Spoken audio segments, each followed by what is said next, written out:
Bonjour à tous. On atteint la barre des 100 connexions.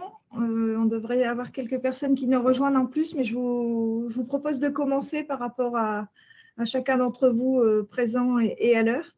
Donc, merci d'abord pour votre participation. Le webinaire est enregistré. Je tiens à vous le signaler. Ça permettra de le partager aux personnes qui n'ont pas pu assister. Donc, je suis Manuel Seigneur de l'Adréal, responsable du service intermodalité aménagement logement.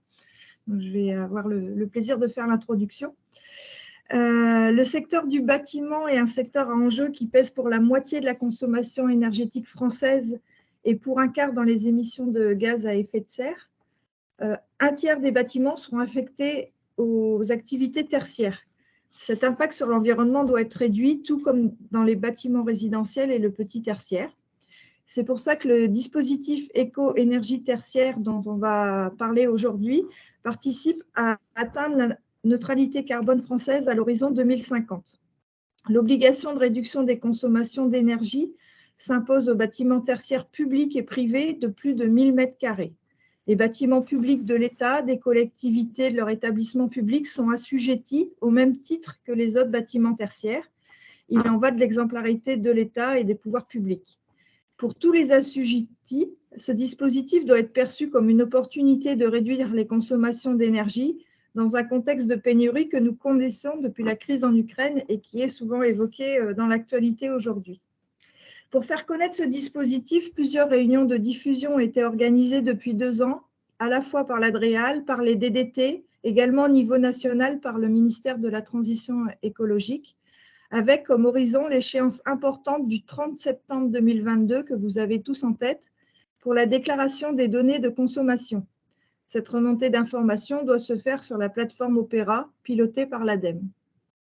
Donc, pour accompagner les collectivités dans cette étape, l'État, la Banque des Territoires, GRDF et Enedis déploient un service d'accompagnement destiné aux collectivités pour faciliter la décision en identifiant les bâtiments les plus consommateurs qui nécessitent une attention particulière.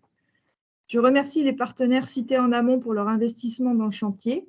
Merci également aux intervenants qui vont succéder sur cette matinée et à vous qui suivez ce webinaire.